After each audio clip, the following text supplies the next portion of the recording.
북한이 발칵 뒤집혔습니다. 어느 날 아침, 평범한 가족 하나가 사라졌습니다. 아버지, 어머니, 8살 아이, 셋이 동시에요. 그런데 이 가족은 평범한 가족이 아니었습니다.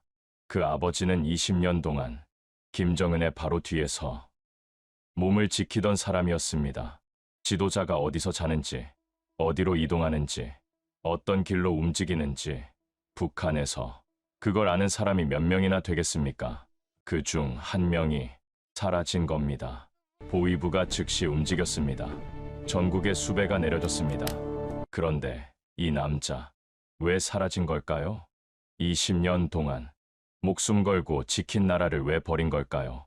그리고 몇 년 뒤 서울 강남역 사람들이 오가는 한복판에서 한 남자가 갑자기 주저앉았습니다.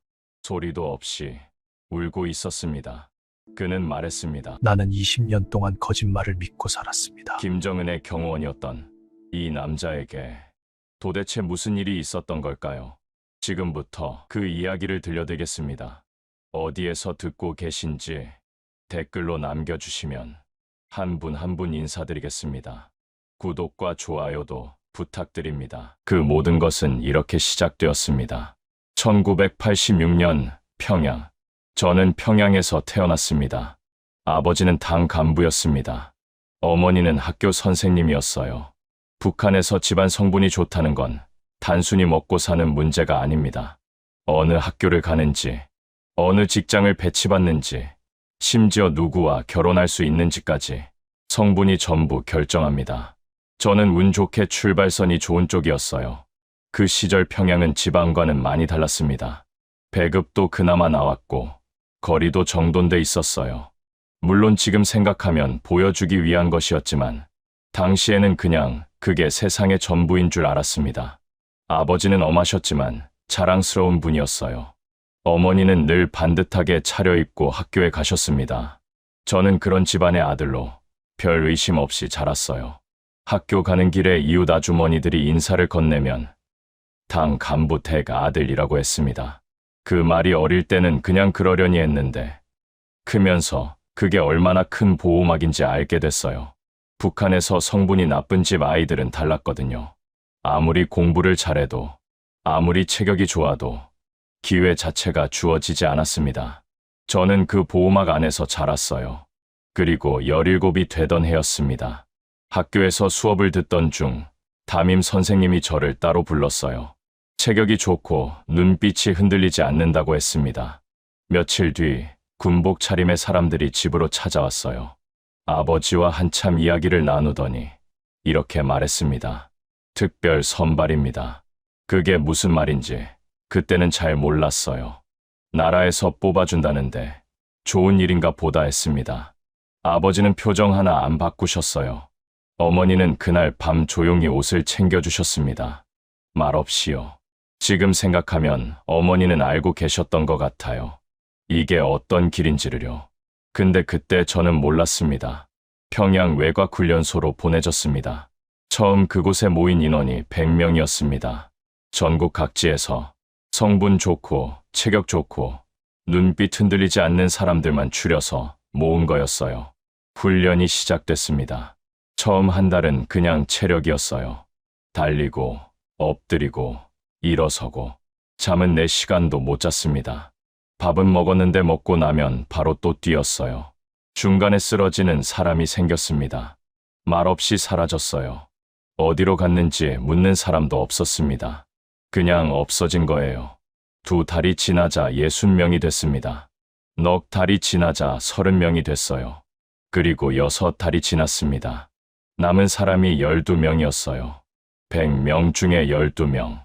교관이 앞에 서서 말했습니다. 너희는 장군님의 몸을 지키는 사람이 된다. 이보다 영광스러운 임무는 없다. 저는 그 말에 가슴이 뛰었습니다. 진심으로요. 그때는 그게 진심이었어요. 정식으로 배치받은 부대가 바로 지도자 경호를 담당하는 부대였습니다. 북한 전체에서 체격이 가장 좋고 충성심이 강하고 비밀을 잘 지키는 사람들만 뽑는 곳이에요. 김정일, 그리고 나중엔 김정은의 근접 경호를 맡는 북한 최정예 부대입니다. 키도 기본 170cm 이상이어야 했어요. 밀착 경호 자리는 175cm 이상이어야 했고요. 북한에서 180cm가 넘으면 이 부대 아니면 운동선수로 간다는 말이 있을 정도였습니다. 처음 배치받을 때 교관이 이런 말을 했어요. 장군님 50cm 안에 허가 없이 접근하는 자는 묻지도 따지지도 말고 사살하라고요. 사살해도 처벌은 없다고 했습니다. 오히려 전사형예훈장 1급을 주고 군관학교까지 보내준다고 했어요. 처음엔 그 말이 이상하게 느껴졌습니다. 근데 금방 익숙해졌어요. 그게 더 무서운 일이었는데 그때는 그걸 몰랐습니다. 실제로 그런 일들이 있었습니다. 군 시찰 중에 연대장의 권총이 흘러내렸어요. 잡아주려던 경호원이 그 자리에서 사살됐습니다. 행사 시간에 5분 늦게 도착했다는 이유로 사살된 경우도 있었어요.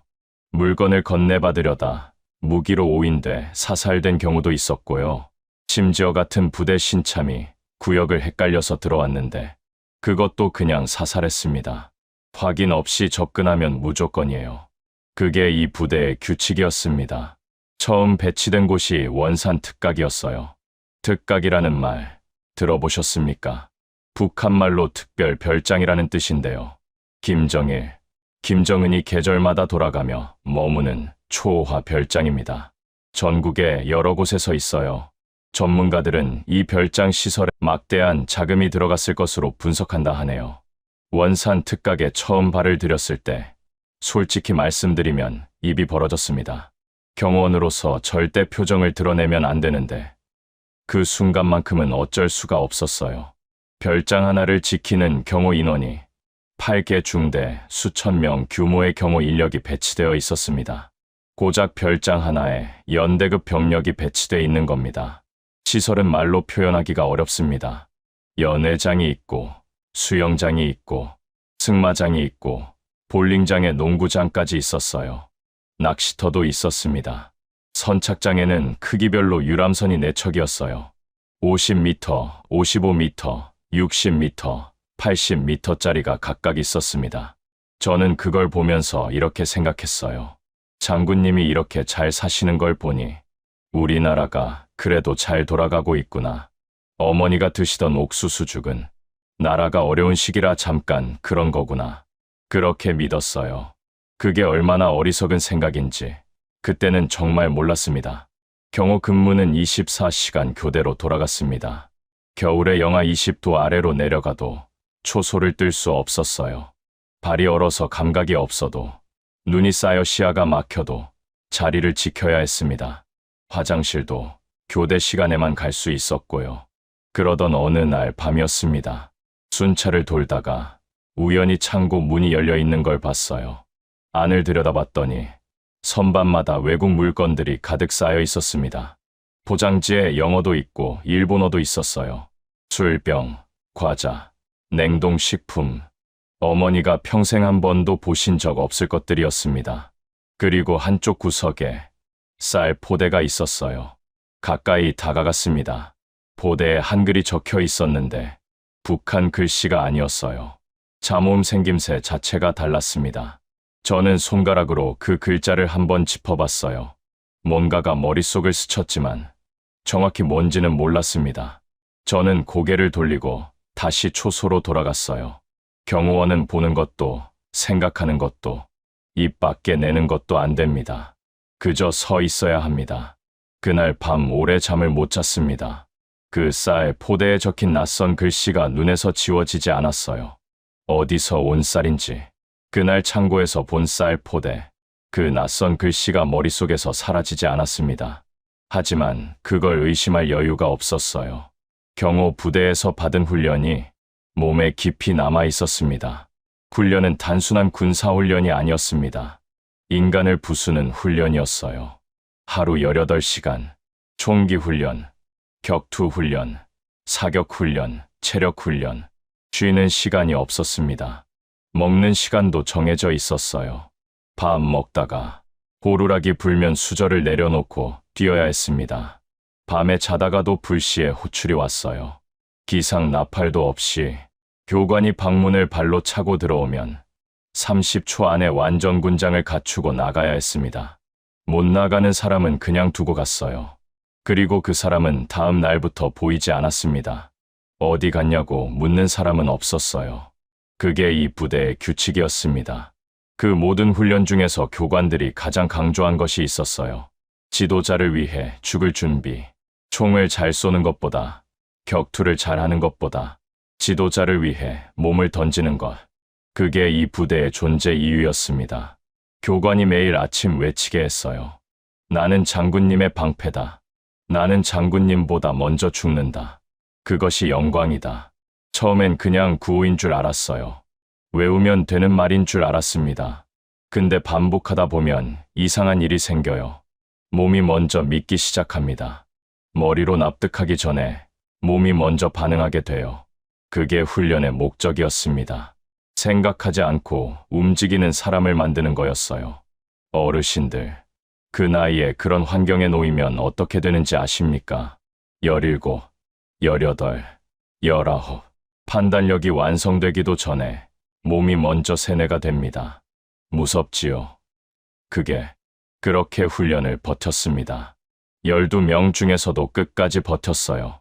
그리고 21살이 되던 해였습니다. 처음으로 지도자를 가까이서 봤어요. 김정일이었습니다. 특각 행사가 있던 날이었어요. 경호 대형이 짜여졌고 저는 외곽 경호 라인에 배치됐습니다. 차량이 들어왔어요. 검은 차가 천천히 들어오는데 주변이 갑자기 조용해졌습니다. 바람 소리도 멈춘 것 같았어요. 경호원들이 일제히 시선을 바깥으로 돌렸습니다. 아무도 차를 직접 쳐다보지 않았어요. 그게 규칙이었거든요. 문이 열렸습니다. 지도자님이 내렸어요. 거리가 30m도 안 됐습니다. 저는 그 순간 숨을 멈췄어요. 텔레비전에서만 보던 얼굴이 지금 내 눈앞에 있었습니다. 온몸에 소름이 돋았어요. 눈물이 날 것 같았습니다. 그 순간 머릿속에 딱 하나의 생각이 들었어요. 나는 선택받은 사람이다. 100명 중에 12명. 그 12명 중에 내가 여기 서 있다. 이 자리에 서 있는 것 자체가 내 인생이 특별하다는 증거라고 믿었습니다. 그날 이후 저는 더 열심히 했어요. 더 일찍 일어나고, 더 늦게 잠들고, 더 강하게 훈련했습니다. 선택받은 사람답게 살아야 한다고 생각했으니까요. 그런데 그 믿음에 처음으로 금이 간 건 아주 작은 일에서였습니다. 어느 날 특각 창고 순찰을 돌다가 상관한테 조심스럽게 물었어요. 예전에 창고에서 봤던 쌀, 포대 글씨가 뭐냐고요. 한글인데 북한 글씨가 아니었다고요. 상관이 저를 한번 쭉 훑어봤습니다. 눈빛이 싸늘했어요. 잠깐 침묵이 흘렀습니다. 저는 그 침묵 동안 심장이 쿵 내려앉는 걸 느꼈어요. 괜한 말을 꺼낸 건가? 이게 문제가 되는 건가? 상관이 낮게 말했습니다. 대한민국에서 온 거다. 그게 전부였어요. 더 이상 설명이 없었습니다. 저는 그 말이 잘 이해가 안 됐어요. 대한민국이요? 그에게 대한민국이라는 나라는 미제국주의의 앞잡이였습니다. 언젠가 반드시 무너뜨려야 할 적이었어요. 그런데 그 나라 쌀이 왜 여기 있냐고요. 저는 더 묻지 않았습니다. 경호원은 묻는 게 아니니까요. 그 자리에서 돌아서면서 저는 스스로에게 말했어요. 전리품이겠지. 적한테서 빼앗아 온 거겠지. 아니면 약점을 잡아서 뺏어온 거겠지. 그렇게 납득시켰습니다. 오히려 통쾌하기까지 했어요. 적한테서 빼앗아서 장군님께 올리는 거라면 당연한 일이라고요. 그 납득이 얼마나 틀린 건지 저는 20년 뒤에야 알았습니다. 세월이 지났습니다. 저는 지도자 경호를 담당하는 부대에서 20여 년을 복무했습니다. 경호원으로 시작해서 나중엔 후배들을 가르치는 교관 역할도 했습니다. 원산, 창성, 정방산, 전국의 특각을 돌아다니면서 경호 근무를 섰어요. 그 시간 동안 이상하다고 느낀 순간이 없었던 건 아닙니다. 하지만 그 이상함을 이상함으로 받아들이지 않는 방법을 저는 훈련으로 이미 익혀버렸어요. 경호원이 의심을 품으면 죽습니다. 진짜든 비유든 간에요. 그래서 의심이 올라오면 의심이 아니라고 스스로를 설득하는 법을 배운 겁니다. 오래 하다 보면 자동으로 됩니다. 무섭지요. 그런데 어느 날이었어요. 동료 하나가 사라졌습니다. 전날까지 같이 밥을 먹었어요. 훈련도 같이 했고요. 그 친구가 뭔가를 물어봤거든요. 저한테가 아니라 다른 상관한테요. 무슨 내용이었는지는 몰랐습니다. 그냥 뭔가를 물어봤어요. 다음 날 아침 그 친구 자리가 비어 있었습니다. 아무도 묻지 않았어요. 아무도 어디 갔냐고 하지 않았습니다. 저도 묻지 않았어요. 근데 그날 밤 잠이 안 왔습니다. 눈을 감으면 그 친구 얼굴이 보였어요. 같이 밥 먹던 모습이요. 웃던 모습이요. 그 친구는 그냥 뭔가를 물어봤을 뿐이었습니다. 저는 이불을 끌어당겼어요. 눈을 꼭 감았습니다. 생각하면 안 된다. 생각하면 죽는다. 그렇게 눌렀어요. 그 생각을요. 그런데 그게 눌러지지가 않았습니다. 그날 밤만큼은요. 그게 두 번째 균열이었어요. 첫 번째가 쌀 포대였다면 두 번째는 사라진 동료였습니다. 그리고 균열은 한 번 생기면 보이지 않아도 조금씩 번집니다. 근데 저는 그걸 아직 몰랐어요. 2011년이었어요. 북한 전체가 얼어붙었습니다. 공식 발표가 나오던 날, 라디오 아나운서 목소리가 떨렸어요. 저는 초소에 서 있었습니다. 방송이 흘러나오는데 처음엔 무슨 말인지 귀에 들어오지 않았어요. 그냥 소리만 들렸습니다. 그러다 한 문장이 들어왔어요. 최고 지도자 동지께서 서거하셨습니다. 저는 그 자리에서 굳었어요. 손가락 끝부터 차가워지는 게 느껴졌습니다. 발끝도요. 영하의 날씨였는데 그 차가움과는 다른 종류의 한기였어요. 몸속에서 올라오는 차가움이었습니다. 20년 가까이 지켜온 분이 사라졌어요. 부대 전체에 비상이 걸렸습니다. 경호원들은 아무도 말을 못했어요. 그냥 서 있었습니다. 누군가는 울었고 누군가는 그냥 굳어 있었어요. 저는 울었습니다. 진심으로요. 그게 지금 생각하면 이상하지요. 근데 그때는 진심이었어요. 20년 동안 몸에 새겨진 게 그랬으니까요. 하늘이 무너지는 줄 알았어요. 근데 세상은 멈추지 않았습니다. 권력은 이미 움직이고 있었어요. 아들이 권력을 이어받았습니다. 경호부대가 재편됐습니다. 인원이 줄여졌어요. 남을 사람과 떠날 사람이 정해졌습니다. 그 과정이 조용했어요. 아무도 소리를 내지 않았습니다. 그냥 어느 날 아침에 명단이 붙었어요. 남는 사람 명단이요. 자기 이름이 없으면 떠나는 겁니다. 어디로 가는지는 아무도 몰랐어요. 물어보는 사람도 없었고요. 저는 남았어요. 새 지도자 근접 경호조에 포함됐습니다. 20년 경력이 인정받은 거였어요. 근데 이상했습니다. 기뻐야 하는데 기쁘지가 않았어요. 명단에서 제 이름을 확인하던 순간 옆에 서 있던 동료 이름이 눈에 들어왔습니다. 없었어요. 7년을 같이 복무한 친구였어요. 밥도 같이 먹고 초소도 같이 섰던 친구요. 그 이름이 없었습니다. 저는 고개를 들었어요. 주변을 둘러봤습니다. 그 친구가 어디 있나 찾았어요. 보이지 않았습니다. 언제 사라진 건지도 몰랐어요. 저는 결국 묻지 않았습니다. 물으면 안 되는 거니까요. 그날부터 저의 삶은 지도자의 그림자였습니다. 지도자가 이동하면 움직이고, 지도자가 멈추면 멈췄어요. 지도자가 잠들면 저는 깨어 있었고, 지도자가 깨어나면 저는 이미 자리를 지키고 있었습니다. 그런데 어느 날이었습니다. 지도자 시찰이 있던 날이었습니다.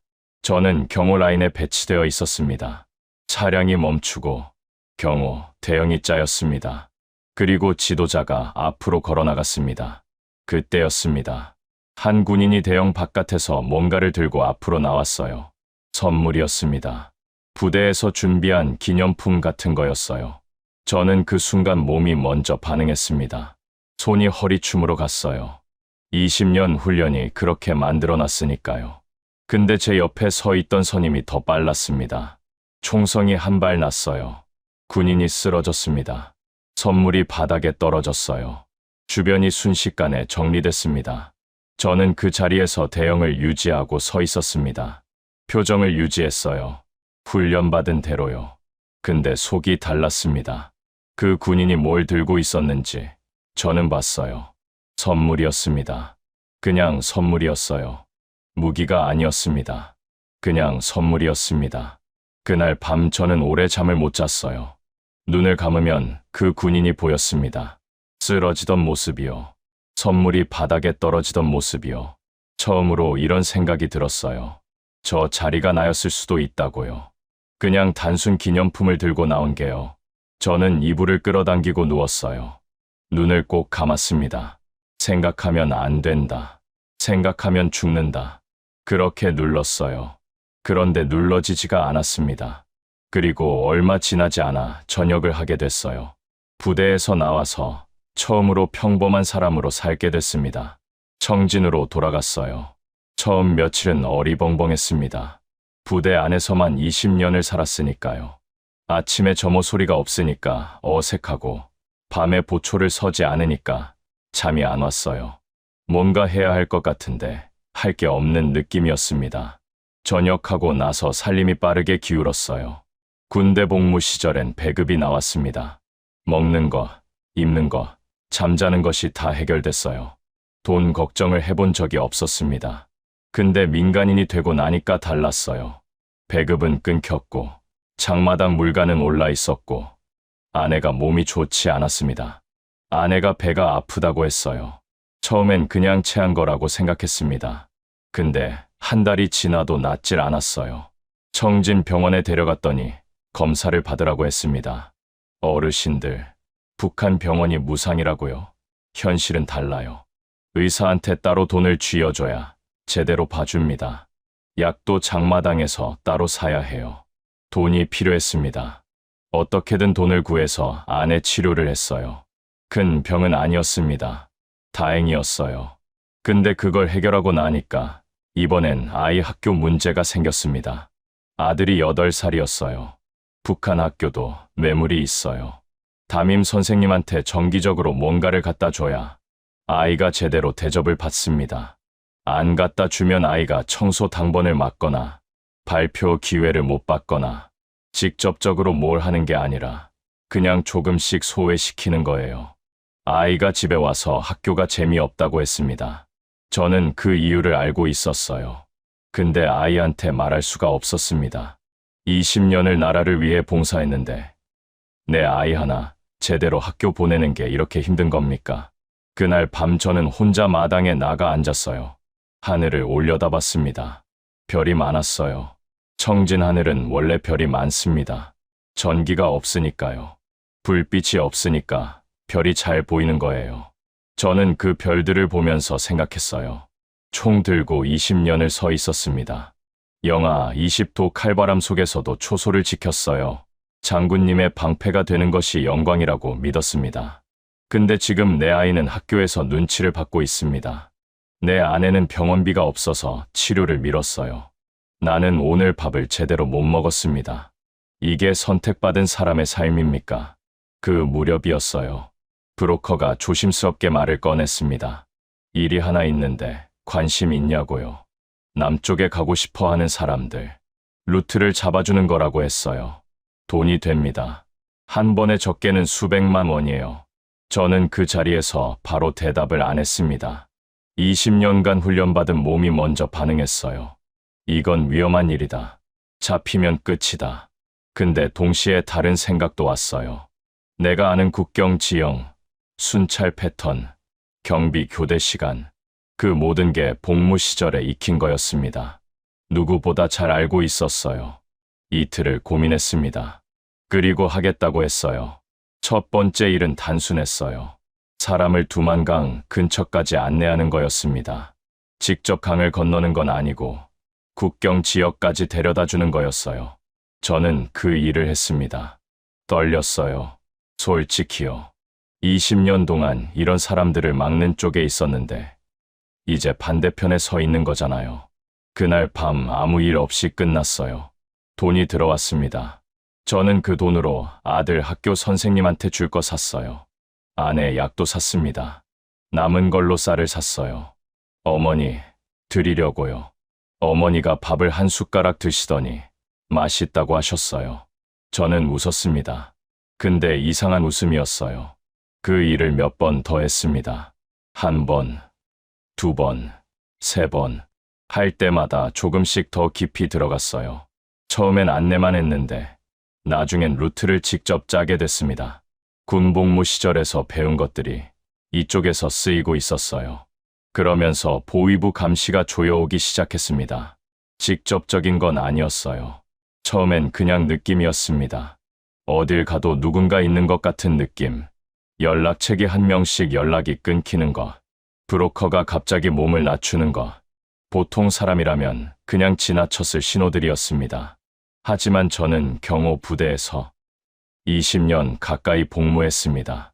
그런 신호들이 무엇을 의미하는지 몸으로 알고 있었습니다. 감시가 시작됐다는 거였습니다. 브로커 일을 잠시 멈췄어요. 몸을 낮추고 평범하게 지내려고 했습니다. 그렇게 2달이 지났어요. 감시가 풀린 것 같았습니다. 아니, 그렇게 믿고 싶었던 거였을 거예요. 그리고 어느 날 밤이었습니다. 잠들려던 참이었어요. 아들이 제 옆에서 자고 있었습니다. 아이 숨소리가 들렸어요. 규칙적이고 평온한 소리였습니다. 그때였습니다. 노크 소리가 들렸어요. 타, 타, 타. 균일한 간격이었습니다. 두드리기 전에 문 앞에서 잠깐 멈추는 정적이 먼저 들렸어요. 저는 그 소리를 듣자마자 눈이 번쩍 떠졌습니다. 새벽에 균일하게 3번 두드리는 소리. 그게 무슨 의미인지 저는 알고 있었어요. 보위부였습니다. 보위부였습니다. 저는 최대한 태연하게 문을 열었어요. 2명이었습니다. 남색 인민복 차림이었어요. 신분증을 보여주지 않았습니다. 그럴 필요가 없었어요. 새벽에 남색 인민복을 입고 문 앞에 서 있는 사람이 누군지 청진 사람이라면 다 압니다.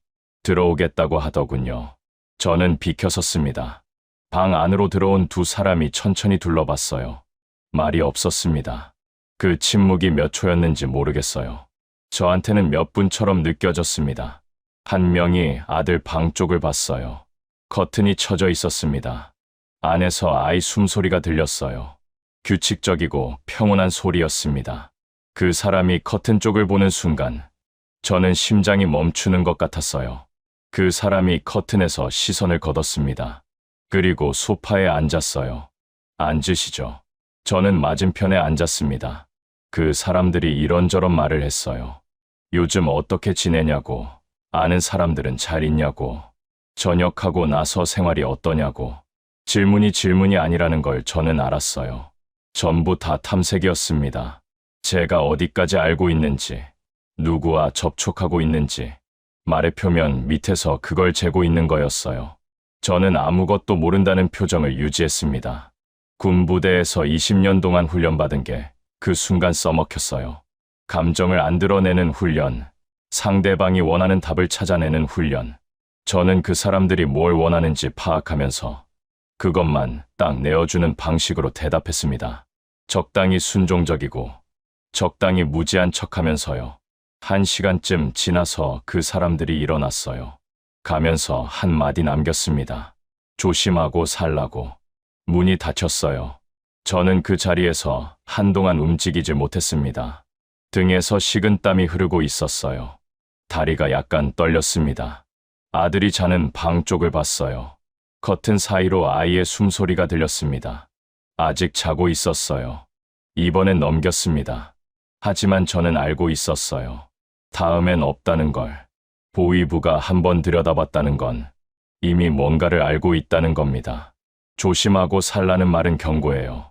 친절한 척한 경고. 다음에 오면 그냥 데려갑니다. 이유 없이요. 어디로 데려가는지는 저도 경호 시절 충분히 봤습니다. 그날 밤뜬 눈으로 세웠어요. 아이가 자는 방을 몇 번이나 들여다봤습니다. 그 작은 숨소리를 들으면서 결정을 해야 했어요. 아이가 잠든 걸 확인하고 저는 아내를 부엌으로 불렀습니다. 마주 앉았어요. 그리고 다 말했습니다. 위부가 다녀간 거, 브로커 일했던 거, 감시가 시작됐다는 거, 전부 다요. 아내는 듣는 내내 아무 말이 없었어요. 저는 그 침묵이 무섭기도 했습니다. 한참이 지났어요. 아내가 입을 열었습니다. 가야죠. 셋이 같이 가야죠. 저는 그 말을 듣고 한동안 아무 말도 못했어요. 막으려고 했습니다. 아내 몸이 좋지 않았거든요. 치료는 했지만 완전히 나은 게 아니었어요. 장거리를 걷고 강을 건너고 험한 길을 이 몸으로 버틸 수 있겠냐고 했습니다. 아내가 말했어요. 버텨야죠. 당신 혼자 보낼 수는 없어요. 아이 얘기도 했습니다. 8살짜리를 데리고 두만강을 건너는 게 얼마나 위험한 일인지요. 아이를 데리고 가다가 셋이 다 잡히면 그건 저 혼자 죽는 게 아니라는 거요. 아내가 고개를 저었어요. 아이 두고는 못 가요. 셋이 같이 가거나 셋이 같이 있거나. 저는 더 이상 반박을 못했습니다. 가족을 두고 혼자 살겠다고 떠나는 게 그게 어디 사람 일입니까? 저는 그날 밤 아내 손을 잡았어요. 오래 잡고 있었습니다. 아무 말도 없이요. 그렇게 셋이 함께 떠나기로 결심했습니다. 브로커에게 연락했습니다. 셋이 간다고 했어요. 브로커가 비용을 말했습니다. 중국까지, 거기서 제3국 루트까지, 브로커 연결비까지 합치면 수천만 원이었어요. 저한테 그 돈이 없었습니다. 있는 거 다 긁어 모아도 반도 안 됐어요. 한국에 있는 고모한테 연락을 넣었습니다. 고모가 한참 만에 답을 보내왔어요. 돈 일부를 마련해 주겠다고 했습니다. 나머지는 제가 가진 것들을 다 처분해야 했어요. 집에 있던 물건들, 저녁 후 모아두었던 것들 전부 다 털었습니다. 그래도 간신히 됐어요. 준비가 진행됐습니다. 그 과정에서 저희는 며칠을 일부러 평범하게 보냈어요. 아침에 일어나서 장마당에 나가고 저녁에 셋이 밥 먹고 티를 내면 안 됐으니까요. 보위부가 지켜보고 있다는 걸 알았으니까요. 겉으로는 아무 일 없는 가족처럼 살면서 안으로는 하루하루 준비를 했습니다. 아이한테는 말을 안 했어요. 8살짜리한테 뭐라고 설명하겠습니까? 그냥 여행 간다고 했어요. 아이가 눈을 반짝이면서 물었습니다. 어디 가냐고요? 저는 웃으면서 대답했어요. 멀리 간다고요. 좋은 데 간다고요. 아이가 좋아했습니다. 그 웃음이 자꾸 눈에 밟혔어요. 떠나기 나흘 전이었습니다. 어머니한테 갔어요. 어머니가 부엌에서 뭔가를 끓이고 계셨어요. 등이 보였습니다. 전보다 많이 굽어 계셨어요. 저는 그 등을 한참 바라보다가 조심스럽게 말을 꺼냈어요. 어머니, 저희랑 같이 가시겠냐고요. 어머니가 손을 멈추셨습니다. 한참 말이 없으셨어요. 뒤를 돌아보지 않으셨어요. 그냥 그 자리에 서 계셨습니다. 부뚜막에서 뭔가 끓는 소리만 들렸어요. 보글보글. 그 소리가 이상하게 크게 들렸습니다. 그리고 어머니가 고개를 저으셨어요. 나는 안 간다. 여기서 죽어야지. 저는 더 이상 말을 못했어요. 억지로 모시고 갈 수도 없었습니다. 험한 길이었으니까요. 어머니 몸으로는 버티기 어려운 길이었어요. 그래도 그 말이 그렇게 크게 들릴 수가 없었습니다. 여기서 죽어야지. 어머니가 포기하신 게 아니에요. 그냥 그게 어머니 삶이었던 거예요. 태어난 땅에서, 살던 집에서 그렇게 사시다가 가시겠다는 거였습니다. 저는 그날 어머니가 차려주신 밥을 먹었어요. 뭘 드셨는지도 기억이 안 나요. 그냥 먹었습니다. 어머니 얼굴만 봤어요. 한 숟가락 뜰 때마다요. 이게 마지막 밥상이 되겠구나. 그 생각을 하면서요. 눈물이 나려고 했어요. 참았습니다. 어머니 앞에서 울면 안 됐으니까요. 울면 어머니가 아신다. 뭔가를 눈치채신다. 그래서 웃으면서 먹었어요. 그게 제 생애 가장 힘든 밥상이었습니다. 떠나기 하루 전날이었습니다. 저는 마을 어귀에 있는 아버지 산소에 올라갔어요. 아버지는 제가 군에 있는 동안 돌아가셨습니다. 임종도 못 지켰어요. 훈련 중이었거든요. 외출 허가가 나지 않았습니다. 흙무덤이었어요. 봉긋하게 솟아있는 흙무덤 하나. 잡초가 좀 자라 있었습니다. 저는 거기 풀을 좀 뽑고 주저앉아서 한참 있었어요. 어르신들, 혹시 고향에 두고 온 부모님 산소가 있으신 분들은 아실 겁니다. 그 흙 한 줌이 얼마나 무겁게 느껴지는지요. 저는 그날 무덤 앞에서 절을 3번 했습니다. 다시는 못 올 것 같았거든요. 아버지, 저 이제 가야 합니다. 아내랑 아이랑 셋이 같이 갑니다. 어머니는 안 가신다고 하셨어요. 살아서 돌아올 수 있으면 돌아오겠습니다. 못 돌아오더라도 원망하지 마세요. 그 말을 속으로 했는지 소리 내서 했는지도 잘 모르겠어요. 어느 순간 눈물이 흘렀습니다. 닦았어요. 거기서 울고 있을 시간이 없었습니다. 내려오면서 한번 뒤를 돌아봤어요. 흙무덤 하나가 보였습니다. 그게 제 눈에 마지막으로 담긴 아버지의 모습이었어요. 집에 돌아왔습니다. 아내가 짐을 싸고 있었어요. 배낭 3개였습니다. 아이 것도 따로 작은 배낭이 있었어요. 아이가 자기 배낭에 뭘 넣을지 고르고 있었습니다.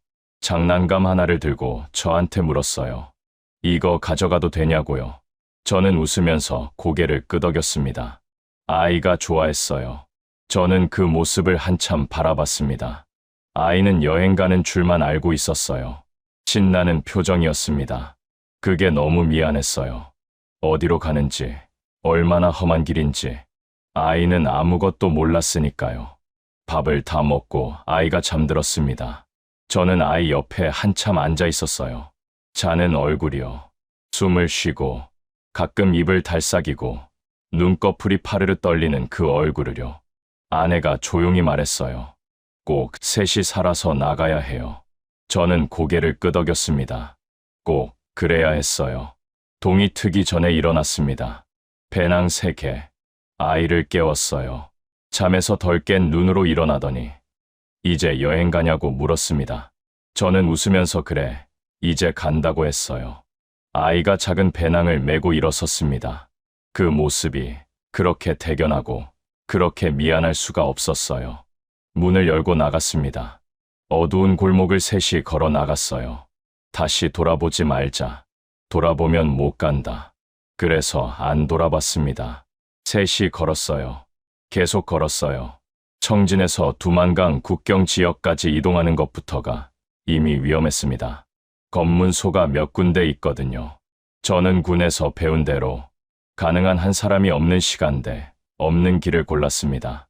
새벽에 움직이고 낮에는 민가 헛간이나 빈 창고 같은 데서 숨었습니다. 아이에게는 말을 하지 않았습니다. 그냥 숨바꼭질 놀이라고 했습니다. 낮에 창고에 숨어 있을 때 아이가 속삭였어요. 아빠, 우리 진짜 숨는 거예요? 저는 웃으면서 고개를 끄덕였습니다. 그래, 아무도 찾으면 안 되는 거야. 아이가 눈을 반짝이면서 고개를 끄덕였어요. 진지하게요. 그 모습이 너무 귀엽고 너무 미안했습니다. 숨어있는 동안 아이는 소리를 내지 않았어요. 8살짜리가 몇 시간을 창고 구석에 앉아서 숨죽이고 있는 거였습니다. 어른도 힘든 일이에요. 그런데 아이는 군소리 하나 없었어요. 아이한테는 정말 놀이인 줄 알았던 거겠죠. 그 순진함이 너무 고맙고 너무 가슴이 아팠습니다. 사흘이 걸렸어요. 그 사흘 동안 제대로 잠을 못 잤습니다. 눈을 붙이면 바로 일어났어요. 소리가 들리면 몸이 먼저 반응했습니다. 차 한 대가 지나가도, 개가 짖어도 몸이 굳었어요. 아내는 몸이 좋지 않았어요. 숨이 차는 게 눈에 보였습니다. 쉬어가자고 했더니 고개를 저었어요. 괜찮다고 했습니다. 괜찮지 않다는 걸 알면서도 저는 더 이상 멈추자는 말을 못했어요. 멈추면 안 됐으니까요. 아내도 그걸 알고 있었습니다. 그래서 괜찮다고 한 거였어요. 아이도 느끼고 있었습니다. 아버지 얼굴이 평소와 다르다는 걸, 어머니가 힘들어한다는 걸 8살짜리도 알았을 거예요. 그래도 아무 말 안 했어요. 그냥 따라왔습니다. 그 둘이 있어서 저도 버텼어요. 그렇게 사흘을 걸어서 두만강 상류에 도착했습니다. 강가에 서서 처음으로 강을 내려다봤을 때 숨이 턱 막혔어요. 강이 얼어 있었습니다. 영하 25도면 강 표면이 얼어요. 근데 완전히 다 어는 게 아닙니다. 얼음 사이사이로 시커먼 물이 흘렀어요. 어디가 단단하고 어디가 약한지 밟아보기 전까지는 모르는 겁니다. 그 강을 이제 건너야 했어요. 셋이서요. 8살 아이를 데리고요. 몸이 약한 아내를 데리고요. 강가 갈대밭에 셋이 엎드렸습니다. 칼날 같은 바람이 불었어요. 아이가 제 옆에 바짝 붙었습니다. 저는 아이 등에 손을 얹었어요. 따뜻하게 해주려고요. 아내가 반대편에서 아이를 감쌌습니다. 셋이 그렇게 숨죽이고 기다렸어요. 기다리는 그 시간 동안 아이가 제 귀에 속삭였습니다. 아빠, 이 놀이 언제 끝나요? 저는 웃으면서 말했어요. 곧 끝난다. 그러면 진짜 좋은 데 간다. 아이가 고개를 끄덕였습니다. 믿어줬어요. 그 믿음이 고맙고 그 믿음이 무거웠습니다. 야간 순찰 교대 시간을 노렸어요. 경비원들이 교대하는 그 짧은 순간 감시 공백이 생깁니다. 저는 군에서 오래 복무하면서 그 교대가 어떻게 이루어지는지 알고 있었습니다. 길지 않습니다. 30초에서 1분 사이입니다. 그 안에 움직여야 했습니다. 아이한테 속삭였어요. 아빠 손 절대 놓지 마. 무슨 소리가 나도 소리 내면 안 돼. 아이가 고개를 끄덕였습니다. 이번엔 놀이가 아니라는 걸 느꼈는지 표정이 진지했어요. 그 작은 얼굴이요. 눈물이 날 것 같았습니다. 참았어요. 지금 울면 안 됐으니까요. 아내를 봤어요. 아내도 저를 봤습니다. 아무 말 없이 고개를 끄덕였어요. 준비됐다는 신호였습니다. 교대 시간이 됐어요. 경비원들이 움직이는 게 보였습니다. 저는 일어섰어요. 간다. 셋이 동시에 일어났습니다. 강으로 달려갔어요. 얼음에 발을 올렸습니다. 미끄러웠어요.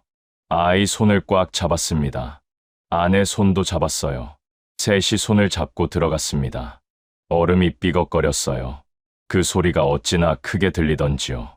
고요한 겨울 밤에 얼음 밟는 소리가 총소리처럼 들렸습니다. 숨을 죽였어요. 한 발, 한 발. 최대한 무게를 분산시켜서 걸었습니다. 얼음 두께를 발바닥으로 가늠하면서요. 얇다 싶으면 방향을 틀었어요. 아이를 중간에 세우고 제가 앞에서 얼음을 확인하면서 걸었습니다. 아내가 뒤에서 아이 손을 잡았어요. 셋이 일렬로요. 그렇게 한 발씩 나아갔습니다. 강 중간쯤 왔을 때였어요. 얼음 사이로 시커먼 물이 보였습니다. 발이 빠졌어요. 숨이 멎었습니다. 영하 25도짜리 강물이 발목까지 찼어요. 칼로 베는 것 같았습니다. 온몸이 굳었어요. 아이가 제 손을 더 꽉 쥐었습니다. 저는 아이를 번쩍 들어 올렸어요. 아이 발이 물에 닿으면 안 됐으니까요. 한 손으로 아이를 안고 한 손으로 아내를 잡았습니다. 아내 발도 물에 빠졌어요. 아내가 숨을 들이켰습니다. 소리를 지르지 않았어요. 그냥 이를 악물었습니다. 그 모습이 너무 대단하고 너무 미안했어요. 그때였습니다. 조명탄이 터졌어요. 펑. 하늘이 환해졌습니다. 순간 강 전체가 나처럼 밝아졌어요. 저는 반사적으로 셋을 얼음 위에 납작 엎드렸습니다. 아이를 제 몸으로 덮었어요. 얼음 표면에 뺨이 닿았습니다. 차가웠어요. 그 차가움이 느껴지지도 않을 정도로 심장이 터질 것 같았습니다. 경비병들이 움직이는 소리가 들렸어요. 구두 소리가 얼음 위에 울렸습니다. 아이가 제 품에서 꼼짝도 안 했어요. 숨도 거의 안 쉬는 것 같았습니다. 저는 아이 등에 얹은 손에 힘을 줬어요. 괜찮다고, 아빠가 있다고 말은 못했지만 손으로 전했습니다. 아내도 옆에서 엎드려 있었어요. 손끝이 제 발목에 닿아 있었습니다.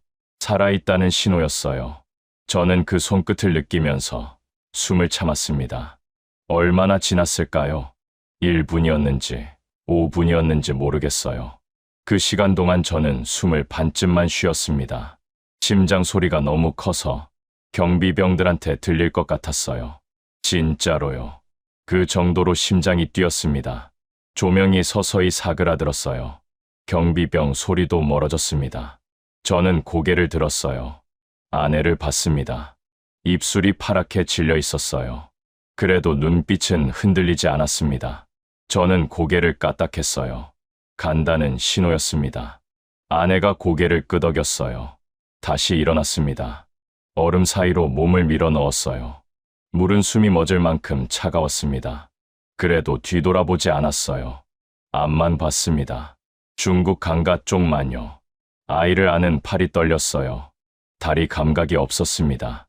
아내가 제 옆에서 비틀거렸어요. 제가 아내 팔을 잡았습니다.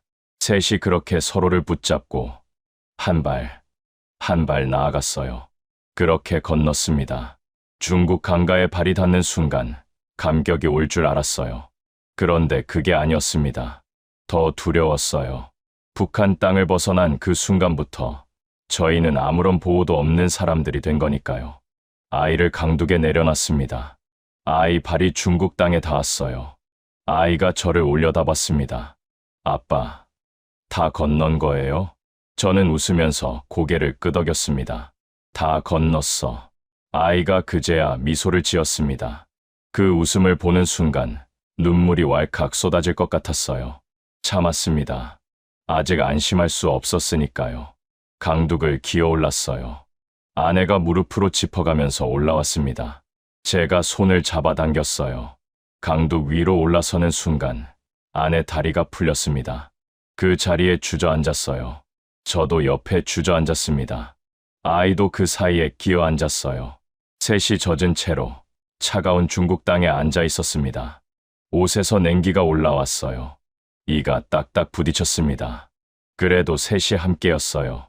그게 전부였습니다. 그게 전부면 충분했어요. 그 순간을 지금도 잊을 수가 없습니다. 영하 25도 중국 땅바닥에 젖은 몸으로 앉아 있는데 이상하게 따뜻했어요. 셋이 함께 살아있다는 것 하나가 그 모든 추위를 이기고 있었습니다. 아이가 제 어깨에 머리를 기댔어요. 피곤했던 거예요. 사흘을 걸었으니까요. 금방 잠이 들었습니다. 저는 그 아이 머리를 손으로 받쳤어요. 아내가 제 손을 잡았습니다. 셋이 그렇게 잠깐 있었어요. 말이 없었습니다. 할 말이 없는 게 아니라 말이 필요 없었어요. 근데 중국 땅에 발을 디뎠다고 자유로운 게 아니었습니다. 중국은 탈북자를 난민으로 보지 않아요. 불법 입국자로 봅니다. 잡히면 바로 북송이에요. 북한으로 돌려보내는 겁니다. 돌아가면 끝이에요. 저 같은 경우 출신이 잡혀 돌아가면 정치범 수용 소행이 확실합니다. 아내도 아이도 함께요. 그러니까 숨어야 했어요. 무조건 숨어야 했습니다. 그날부터 또 다른 도망이 시작됐어요. 낮에는 숨고 밤에만 움직였습니다. 북한 땅을 벗어났다고 자유로운 게 아니었어요. 중국은 탈북자를 난민으로 보지 않습니다. 불법 입국자로 봐요. 잡히면 바로 북송이에요. 북한으로 돌려보내는 겁니다. 돌아가면 끝이에요. 저 같은 경우 출신이 잡혀 돌아가면 정치범 수용 소행이 확실합니다. 아내도 아이도 함께요. 그러니까 숨어야 했어요. 무조건 숨어야 했습니다. 근데 브로커가 없었어요. 두만강 건너기 전에 쓰던 브로커는 이미 잠적했습니다. 중국 땅에 발을 디뎠는데 아는 사람이 아무도 없었어요. 어디로 가야 하는지, 누구를 찾아야 하는지 막막했습니다. 셋이서 일단 강가에서 벗어났어요. 무조건 사람이 없는 곳으로 걸었습니다. 날이 밝기 시작했어요. 숨을 곳이 필요했습니다. 저 멀리 밭이 보였어요. 수확이 끝난 옥수수밭이었습니다. 대가 앙상하게 남아 있었어요. 그래도 몸을 숨기기엔 충분했습니다. 셋이 밭 안으로 들어갔어요. 그때였습니다. 발소리가 들렸어요. 저는 아이를 안았습니다. 아내의 팔을 잡았어요. 숨을 멈췄습니다. 밭 사이로 사람이 나타났어요. 나이가 지긋한 농부였습니다. 조선족이었어요. 저희를 보더니 멈췄습니다. 저는 그 순간 몸이 굳었어요. 농부가 저희를 한참 바라봤습니다. 아무 말이 없었어요. 그리고 돌아섰습니다. 잠깐이었어요. 농부가 고개를 까딱했습니다. 따라오라는 거였어요. 선택지가 없었습니다. 따라갔어요. 농부가 밭끝 창고로 저희를 데려갔습니다. 문을 열었어요. 안으로 들어가라고 손짓했습니다. 잠시 후 문이 다시 열렸어요. 농부가 주먹밥 3개를 들고 들어왔습니다. 아이 앞에 하나를 내려놨어요. 아무 말도 안 했습니다. 그냥 내려놓고 나갔어요. 아이가 주먹밥을 들었습니다. 한 입 베어 물었어요. 그리고 그냥 울었어요. 소리도 없이요. 저는 그 모습을 보면서 고개를 돌렸습니다. 참을 수가 없었어요. 말 한마디 없이 건네준 주먹밥 3개가 그때 저한테는 세상에서 가장 따뜻한 것이었습니다. 농부는 그날 하루 저희를 숨겨줬어요. 이름도, 어디서 왔는지도, 어디로 가는지도 묻지 않았습니다. 그냥 숨겨줬어요. 그런데 이틀째 밤이었습니다. 창고 밖에서 발소리가 들렸어요. 한 명이 아니었습니다. 여러 명이었어요. 발소리가 빠르고 무거웠습니다. 저는 벌떡 일어났어요. 문이 열렸습니다. 손전등이 들어왔어요. 눈이 부셨습니다. 중국어가 쏟아졌어요. 공안이었습니다. 농부가 신고한 거였어요. 저는 그 순간 머릿속이 하얘졌습니다. 이틀을 숨겨주다가 신고를 한 거예요. 왜인지는 몰랐어요. 두려워서였는지, 돈 때문이었는지, 그냥 신고당한 거였습니다. 공안이 저를 잡으려고 손을 뻗었어요. 저는 반사적으로 몸을 틀었습니다. 군에서 20년을 훈련받은 몸이었어요. 공안 손을 뿌리쳤습니다. 아이를 안아들었어요. 아내 손을 잡았습니다. 뛰어 창고 문을 박차고 나갔어요. 밤이었습니다. 어두웠어요. 앞이 잘 보이지 않았습니다. 그냥 뛰었어요. 무조건 뛰었습니다. 뒤에서 고함 소리가 들렸어요. 손전등 불빛이 등 뒤를 쫓아왔습니다. 호루라기 소리가 났어요. 아이를 안고 뛰는데 팔이 끊어질 것 같았습니다. 아내가 옆에서 뛰었어요. 숨이 넘어가는 소리가 들렸습니다. 몸이 좋지 않은 아내가 이 속도로 뛰는 거였어요. 조금만 더. 밭으로 뛰어들었습니다. 옥수수 대가 얼굴을 긁었어요. 그래도 멈추지 않았습니다. 한참을 뛰었어요. 불빛이 멀어졌습니다. 호루라기 소리도 작아졌어요. 저는 밭 한가운데서 멈췄습니다. 아이를 내려놨어요. 셋이 거기 주저앉았습니다. 아내가 숨을 헐떡였어요. 저도 숨이 찼습니다. 아이는 제 품에 얼굴을 묻었어요. 한동안 아무 말도 못했습니다.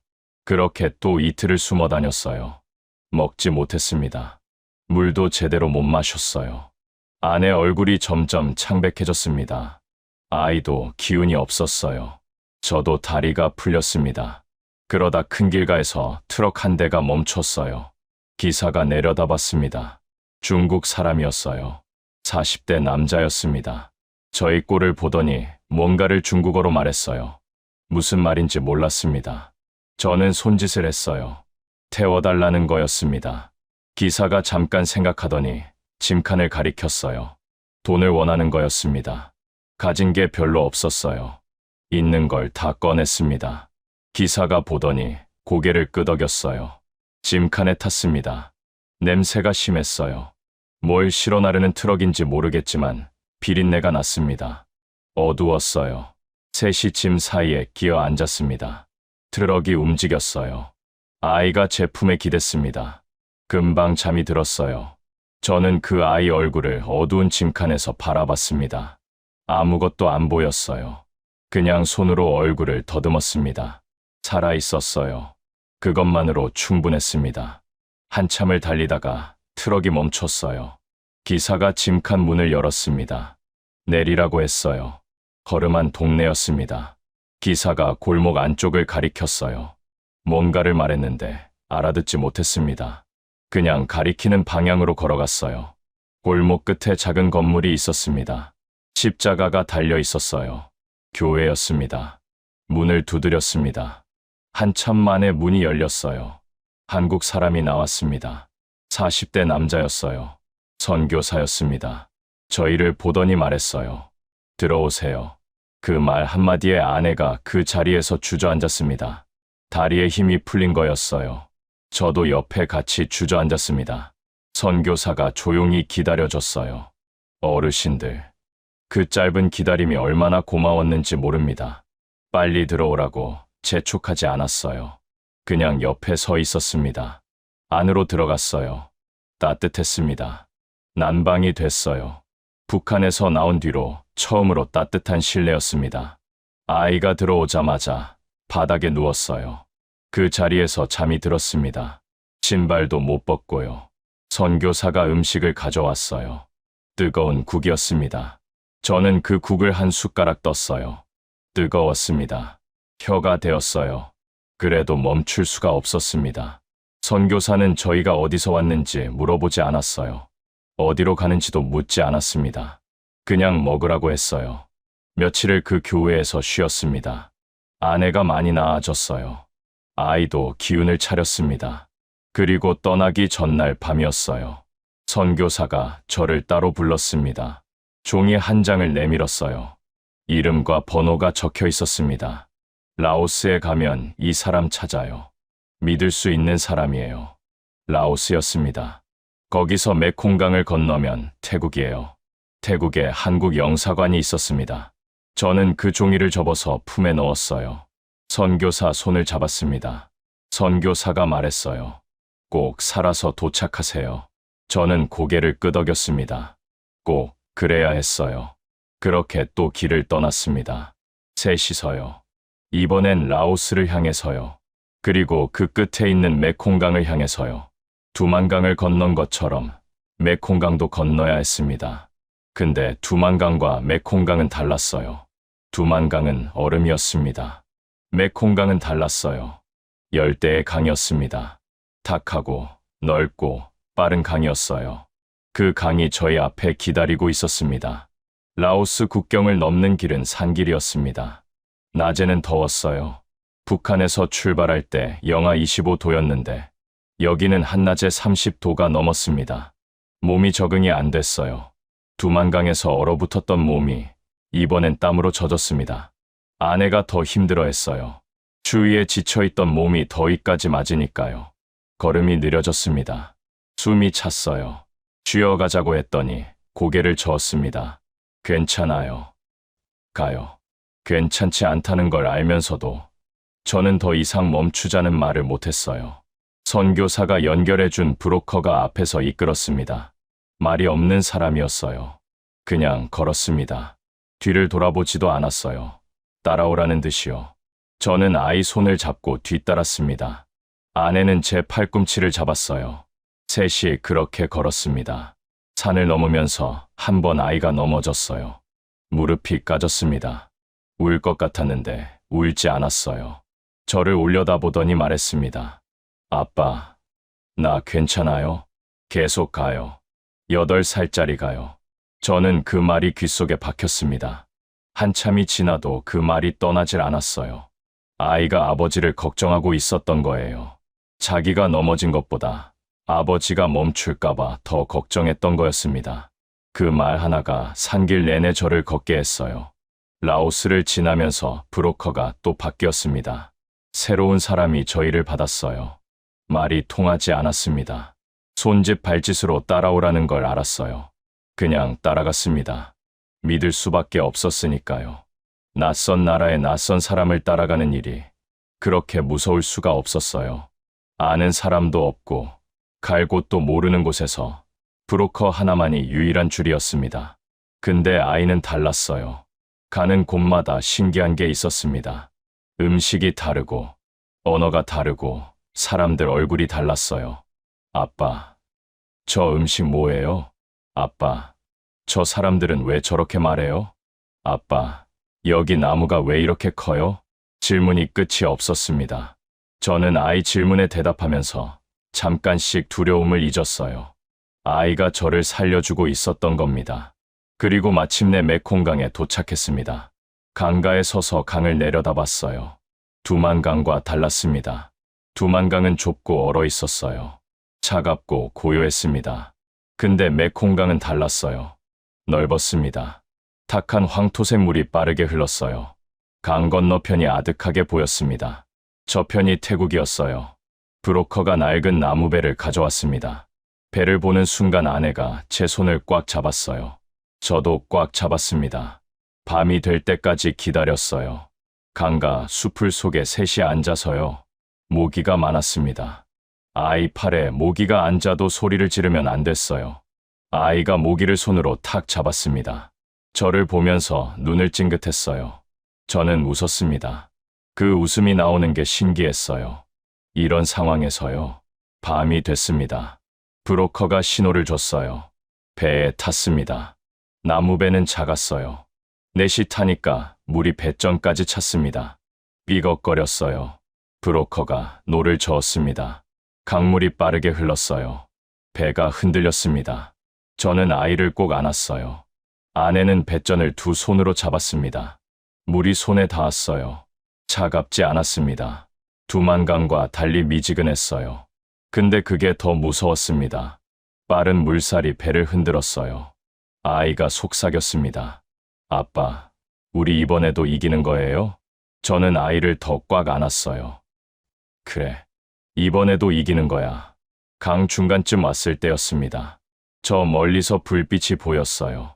순찰선이었습니다. 브로커가 노 젓는 걸 멈췄어요. 배가 물살에 흘렀습니다. 브로커가 낮게 말했어요. 엎드리라는 신호였습니다. 셋이 배 바닥에 납작 엎드렸어요. 배가 물살에 흔들렸습니다. 배전에 물이 튀었어요. 순찰선 불빛이 이쪽으로 오는 것 같았습니다. 저는 눈을 감았어요. 두만강이 생각났습니다. 얼음 위에 납작 엎드렸던 그 순간이요. 조명탄이 터지던 그 순간이요. 또 이러고 있습니다. 또 이러고 있어요. 근데 이번엔 달랐어요. 두만강에서는 무서웠습니다. 이번엔 무섭기도 했지만 동시에 이런 생각이 들었어요. 여기까지 왔다. 두만강도 건넜다. 라오스 산길도 넘었다. 여기까지 왔다. 조금만 더면 된다. 순찰선 불빛이 멀어졌습니다. 브로커가 다시 노를 저었어요. 배가 움직였습니다. 그리고 배 밑바닥에 뭔가 닿는 느낌이 들었어요. 강바닥이었습니다. 태국 쪽 강바닥이었어요. 브로커가 내리라고 했습니다. 물속으로 발을 내렸어요. 미지근했습니다. 허벅지까지 찼어요. 아이를 들어 올렸습니다. 아내 손을 잡았어요. 셋이 물을 헤치고 강가로 걸어 나갔습니다. 태국 땅이었어요. 강가에 올라섰습니다. 아이를 내려놨어요. 아이 발이 태국 땅에 닿았습니다. 저는 그 자리에 잠깐 멈췄어요. 두만강에서 중국 땅을 밟았을 때는 또 다른 도망이 시작됐습니다. 근데 이번엔 달랐어요. 이번엔 끝이 보였습니다. 방콕에 한국 영사관이 있었어요. 거기까지만 가면 됐습니다. 방콕으로 들어갔습니다. 도시가 컸어요. 차가 많고 사람이 넘쳤습니다. 신호등이 있었어요. 오토바이들이 쉴 새 없이 지나갔습니다. 아이가 눈이 동그래졌어요. 아빠, 저게 다 뭐예요? 저는 웃었습니다. 다 가면 알아. 분명히 좋은 거 있을 거야. 브로커가 작은 방에 저희를 데려다 뒀습니다. 거기서 하루를 기다렸어요. 그 하루가 어떻게 지나갔는지 모르겠어요. 잠을 자려고 했는데 잠이 안 왔습니다. 눈을 감으면 별별 생각이 다 들었어요. 영사관이 받아줄까? 경호 출신이라는 게 문제가 될까? 너무 많이 안다는 이유로 다른 처우를 받게 되면 어떡하지? 아내가 옆에서 말했어요. 내일 되면 알겠죠. 저는 아무 말도 못했습니다. 다음 날 아침이었어요. 차를 탔습니다. 방콕 시내를 지나갔어요. 창밖을 보지 못했습니다. 손에 땀이 났어요. 차가 멈췄습니다. 내렸어요. 처음으로 그 건물을 봤습니다. 회색 건물이었어요. 대문이 있었습니다. 그리고 태극기가 있었어요. 저는 그 자리에서 멈췄습니다. 태극기를 처음 봤어요. 북한에서 태극기는 적국의 깃발이었습니다. 평생 단 한 번도 직접 본 적이 없었어요. 근데 그 순간 그 깃발이 왜 그렇게 아름다워 보였는지 모르겠어요. 빨간색과 파란색, 흰 바탕, 바람에 조금 흔들리고 있었습니다. 눈물이 났어요. 막으려고 했는데 막을 수가 없었습니다. 아내를 봤어요. 아내도 그 깃발을 보고 있었습니다. 입술이 떨렸어요. 아이가 물었습니다. 아빠, 저 깃발 뭐예요? 저는 한참이 지나서 말했어요. 우리 갈 곳. 아이가 고개를 끄덕였습니다. 셋이 나란히 그 문 앞에 섰어요. 저와 아내와 아이, 배낭 3개. 그게 전부였습니다. 영사관 문이 열렸어요. 직원이 나왔습니다. 저희를 보더니 무슨 상황인지 바로 알았는지 이렇게 말했어요. 어서 오세요. 어서 오세요. 그 말이요. 그 짧은 말이요. 저는 그 자리에서 무너졌습니다. 눈물이 흘렀어요. 닦을 수가 없었습니다. 손이 떨렸어요. 20년 동안 눈물 한 방울 흘리지 않도록 훈련받은 몸이 그 말 한마디에 무너졌습니다. 아내가 제 손을 잡았어요. 아내도 울고 있었습니다. 소리 없이요. 그냥 눈물이 흘렀어요. 아이가 저희 둘을 번갈아 봤습니다. 왜 울어요? 저는 웃으면서 말했어요. 좋아서 우는 거야. 아이가 고개를 갸웃했습니다. 좋아서도 울어요? 그래. 좋아서 우는 것도 있는 거야. 아이가 잠시 생각하더니 말했어요. 그럼 나도 울어야 해요? 저는 아이를 꼭 안았습니다. 그러지 않으면 쓰러질 것 같았으니까요. 셋이 그렇게 문 앞에서 한참을 있었어요. 영사관 직원이 조용히 기다려줬습니다. 그리고 천천히 안으로 들어오라고 손짓을 해줬어요. 우리가 받아들여졌다는 신호였습니다. 셋이 문을 넘어 들어갔어요. 그 문 하나가 저희 인생을 나누는 기준이 됐습니다. 문 밖은 도망치던 사람, 문 안은 새로 시작하는 사람. 그게 그 순간이었어요. 한국에 도착했습니다. 비행기에서 내리던 순간이었어요. 공항 바닥에 발이 닿는데 이상하게 다리가 후들거렸습니다. 무서워서가 아니었어요. 힘이 빠진 거였습니다. 여기까지 오는 동안 버티고 버티던 게 땅을 밟는 순간 한꺼번에 풀려버린 거였어요. 아내가 제 팔을 잡았습니다. 아이가 앞에서 뛰어갔어요. 아빠, 빨리요. 저는 그 뒷모습을 보면서 한 발 한 발 걸었습니다. 국정원 합동신문센터로 이동했어요. 조사가 시작됐습니다. 일반 탈북자들도 조사에 몇 주는 걸린다고 들었습니다. 하지만 제 경우는 조금 달랐습니다. 저는 북한에서 지도자, 시찰 경호 임무를 맡는 부대에서 20년 가까이 복무했기 때문입니다. 그래서 조사관들의 질문도 많았습니다. 지도자, 시찰 경호와 관련된 일들, 제가 맡았던 임무들에 대해 하루도 쉬지 않고 물었습니다. 처음엔 대답하기가 어려웠어요. 20년 동안 지킨 비밀들이었으니까요. 몸에 각인된 훈련이 저항했습니다. 말하면 안 된다. 말하면 죽는다. 그 반응이 자동으로 왔어요. 그래도 대답했습니다. 여기서는 말해도 되는 거니까요. 오히려 말해야 하는 거니까요. 한 마디씩 꺼낼 때마다 20년치 무게가 조금씩 벗겨지는 느낌이었습니다. 조사가 끝났습니다. 그리고 하나원으로 들어갔어요. 하나원이라는 게 탈북민 정착 교육기관입니다. 처음 들어간 날이었어요. 복도에 자판기가 있었습니다. 저는 그게 뭔지 몰랐어요. 누군가 동전을 넣고 버튼을 누르자 음료가 나왔습니다. 저는 한참을 그 자판기를 바라봤어요. 원하는 걸 골라서 돈을 넣으면 나오는 거잖아요. 아이가 달려왔습니다. 아빠, 저거 뭐예요? 저도 모르겠다고 했어요. 아이가 직원한테 물었습니다. 그리고 동전 하나를 받아서 직접 넣어봤어요. 음료가 나왔습니다. 아이가 소리를 질렀어요. 나왔어요? 저는 웃었어요.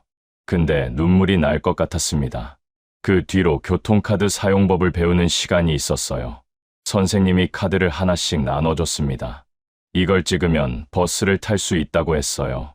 이걸 찍으면 지하철을 탈 수 있다고 했습니다. 저는 그 카드를 손에 쥐고 한참을 들여다봤어요. 이 카드 하나로 어디든 갈 수 있다는 거잖아요. 허가 없이요. 누구한테 신고하지 않아도요. 그냥 찍고 타면 되는 거잖아요. 그게 자유라는 게 그 순간 처음으로 손에 잡히는 것처럼 느껴졌습니다. 하나원을 수료하던 날이었어요. 마지막 수업이 끝나고 선생님이 말했습니다. 이제 여러분은 대한민국 국민입니다. 저는 아무런 감정이 오지 않았어요. 기뻐야 하는데, 울어야 하는데, 그냥 멍했습니다. 짐을 챙겼어요. 배낭을 맸습니다. 아이가 신발을 혼자 묶었어요. 눈을 찡그리면서 끈을 잡아당겼습니다. 저는 그 모습을 바라봤어요. 몇 달 전 두만강 강가에서 아이 손을 잡고 걸어가던 기억이 났습니다. 그 손이 지금 신발끈을 혼자 묶고 있어요. 셋이 문을 나섰습니다. 처음 서울거리에 발을 내디뎠어요. 차가 많았습니다. 사람이 많았어요. 소리가 많았습니다. 아무도 저를 이상하게 보지 않았어요. 아무도 제가 누군지 몰랐습니다. 아무도 저한테 어디 가냐고 묻지 않았어요. 그냥 사람들이 지나갔습니다. 북한에서는 모르는 사람이 그냥 지나치면 그게 오히려 수상한 거거든요. 누군가 항상 봤습니다. 누군가 항상 물었어요. 근데 여기서는 아무도 신경 쓰지 않았어요. 그 자유가 처음엔 무섭기도 했습니다. 하나원 선생님이 알려준 대로 지하철역을 찾아갔어요. 강남역이었습니다. 교통카드를 꺼냈어요. 단말기에 갖다 댔습니다. 삐 소리가 났어요. 문이 열렸습니다. 아이가 먼저 뛰어들어갔어요. 아빠, 됐어요. 아내가 웃으면서 들어갔습니다. 저는 마지막으로 들어갔어요. 에스컬레이터가 있었습니다. 아이가 에스컬레이터를 처음 봤어요. 조심스럽게 발을 올렸습니다. 계단이 움직이자 눈이 동그래졌어요. 움직여요. 아내가 아이 손을 잡았습니다. 저는 그 뒤에 올라섰어요. 에스컬레이터가 내려갔습니다. 지하철 플랫폼이 보이기 시작했어요. 사람들이 줄을 서서 기다리고 있었습니다. 저도 줄을 섰어요. 그때 눈에 뭔가 들어왔습니다. 에스컬레이터 끝에 서 있는 사람들의 발이었어요. 신발들이 보였습니다. 어떤 신발은 새 것이고 어떤 신발은 닳아있고 전부 다 달랐어요. 그 발들이 아무 데도 묶여있지 않았습니다. 원하는데 어디든 갈 수 있는 발들이었어요. 저는 그 발들을 보면서 갑자기 눈물이 쏟아졌습니다. 막으려고 했는데 안 됐어요. 그 자리에 주저앉을 뻔했습니다. 사람들이 쳐다봤어요. 저는 그래도 서 있었습니다. 눈물이 흘렀어요. 닦았습니다. 또 흘렀어요. 아내가 다가왔어요. 아무 말 없이 제 손을 잡았습니다. 아이가 물었어요. 아빠, 왜 그래요? 저는 고개를 저었어요. 아무것도 아니야. 괜찮아. 그 자리에서 저는 제 안에 있던 말이 입 밖으로 나오는 걸 느꼈습니다. 소리를 내지 않았어요. 속으로 한 말이었습니다. 나는 20년 동안 거짓말을 믿고 살았습니다. 그게 전부였어요. 길지 않은 말이었습니다. 근데 그 말 하나가 20년을 담고 있었어요. 17살에 훈련소에 들어간 것부터 100명 중 12명. 원산 특각 창고에서 봤던 쌀 포대. 북한 최고지도원을 처음 봤을 때 선택받은 사람이라고 믿었던 거. 시찰 중에 선물을 들고 나왔다가 쓰러진 군인. 전역 후 아내 병원비가 없어서 치료를 늦췄던 거. 아들이 학교에서 눈치 봤던 거. 보위부가 새벽에 3번 노크했던 거. 두만강 얼음 위에 셋이 엎드렸던 거. 메콩강 배 바닥에 납작 엎드렸던 거. 그 모든 게 20년이었어요. 아이가 제 손을 잡았습니다. 아빠, 그 한마디였어요. 저는 아이를 내려다봤습니다. 아이가 저를 올려다봤어요. 아무 말도 안 했습니다. 그냥 손을 잡고 있었어요. 그 손이 저를 붙잡아줬어요. 어르신들, 자식이 그런 겁니다. 자식이 손을 잡으면 무너지고 싶어도 못 무너지는 겁니다. 저는 눈물을 닦았습니다. 숨을 한번 크게 들이쉬었어요. 20년이 허탈하지만 그래도 지금 셋이 여기 서 있잖아요. 아이가 새 세상에 발을 딛고 있잖아요. 그걸로 됩니다. 지금 저는 한국에서 살고 있습니다. 아이가 학교를 다니고 있어요. 처음에 발음이 많이 달랐어요. 선생님이 여러 번 물어봐야 알아들을 수 있었고 친구들이 어디서 왔냐고 물었습니다. 아이는 솔직하게 말했어요. 북한에서 왔다고요. 근데 지금 아이는 잘 다니고 있어요. 매일 아침 학교 가겠다고 먼저 일어납니다. 저는 그걸 보면서 매일 아침 눈물이 날 것 같아요. 참습니다. 아이 앞에서 너무 자주 울면 안 되니까요. 어머니 생각도 날마다 합니다. 여기서 죽어야지. 그 말씀이 귀에서 떠나지 않아요. 어르신들, 저는 매일 밤 아이 방문 앞에서 아이 이름을 부릅니다. 소리를 내지 않고요. 이 모양으로만요. 그러면서 하는 말이 있어요. 아버지가 잘못했다. 20년을 잘못된 것에 바쳤어. 근데 너 때문에 살았다. 내가 없었으면 두만강을 건너지 못했을 거야. 내가 없었으면 메콩강을 건너지 못했을 거야. 내가 없었으면 그 긴 길을 버티지 못했을 거야. 너 때문에 살았어. 그 말을 매일 합니다. 아이는 모르지요. 알 필요도 없어요. 아이가 그냥 잘 자라면 됩니다. 그러면 충분해요. 통일이 되면 청진에 가고 싶어요. 어머니한테 가고 싶습니다. 살아 계실지 모르겠어요. 오래됐으니까요. 하지만 통일이 되면 반드시 청진에 가겠습니다. 어머니가 계시면 안겨드리고 돌아가셨으면 산소 앞에 앉아서 하룻밤을 있겠어요. 아버지한테도 가야지요. 그 흙무덤 앞에 다시 앉고 싶습니다. 다녀왔다고요. 살아서 돌아왔다고요. 우리 세대의 통일을 봤으면 합니다. 먼 이야기 같지요. 근데 저는 포기하지 않아요. 두만강도 건넜는데, 메콩강도 건넜는데 그것보다 못한 일이 없을 것 같아서요. 긴 이야기 끝까지 들어주셔서 감사합니다. 이 이야기가 마음에 닿으셨다면 구독과 좋아요 한 번만 눌러주세요. 저한테는 그게 정말 큰 힘이 됩니다. 감사합니다.